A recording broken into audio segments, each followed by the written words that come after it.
تنصروا الله ينصركم ويثبت أقدامكم. Di dalam berdoa dengan suara yang rendah, suara yang lirih, suara yang samar, itu terdapat banyak faidah. Disebutkan beberapa di antaranya oleh Syekhul Islam Ibnu Taimiyah, yang ringkasannya yang pertama, annahu a'zamu imanan li'anna sahibahu ya'lamu anna Allah yasma'u ad-du'a al-khafi. Ya. Ini menjadikan atau doa dengan suara yang lirih itu menunjukkan keimanan seseorang.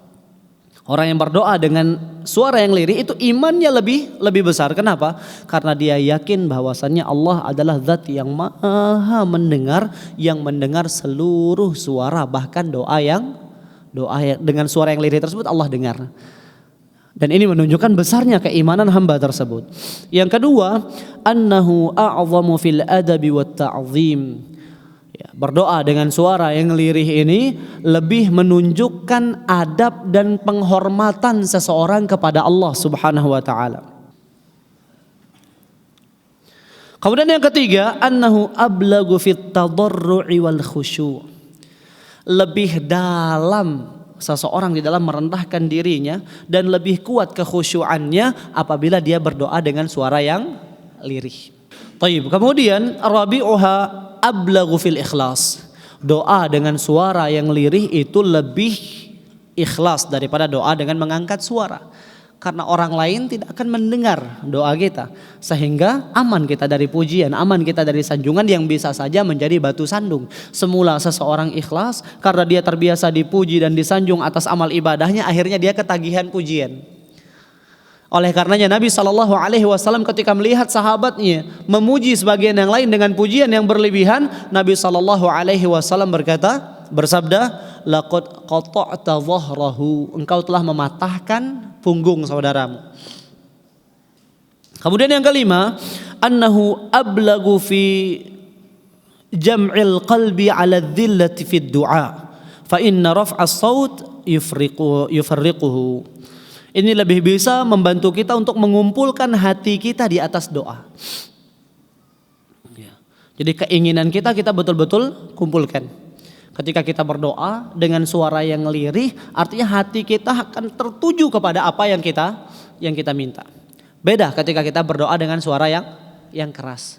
Itu akan mengganggu konsen kita, mengganggu fokus kita, sehingga hati kita tidak benar-benar mengarah kepada apa yang kita minta. Dan berdoa dengan hati yang hadir itu merupakan salah satu sebab diistijabahnya doa. Yang keenam, annahu dalun ala qurbi sahibihi lil qarib. Ini faedah yang sangat indah. Bahwasannya doa dengan suara yang lirih menunjukkan kedekatan. Kita berdoa dengan suara yang lirih, ini merupakan bentuk prasangka baik kita kepada Allah, bahwasanya Allah itu dekat dengan kita, sehingga kita cukup berdoa dengan suara yang lirih. Tapi kalau kita berteriak, itu seakan-akan sebagaimana dalam hadis tadi, kita menyeru zat yang jauh. Ini faedah yang sangat indah, menunjukkan dekatnya orang yang berdoa tersebut kepada Allah yang maha dekat.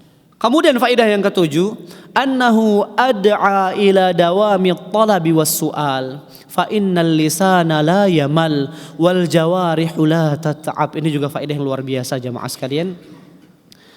Ini lebih mempermudah seseorang di dalam istiqomah ketika berdoa. Kenapa? Karena berdoa dengan suara yang lirih membuat lisan seseorang itu tidak cepat bosan dan tubuhnya tidak cepat capek.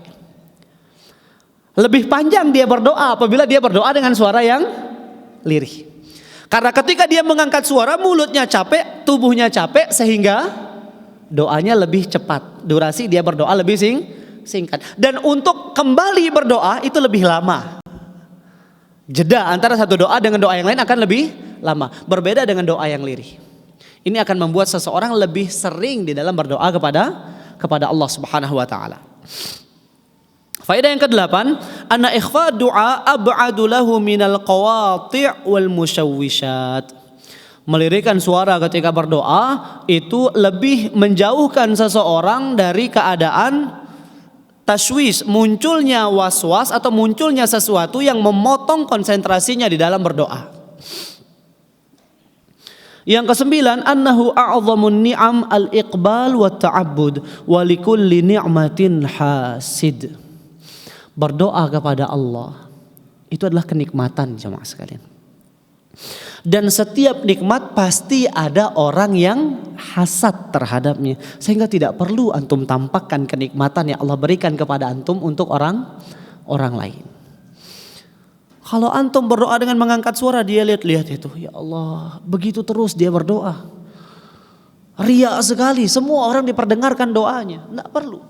Karena setiap kenikmatan itu pasti akan ada orang yang hasad terhadapnya, maka antum sembunyikan.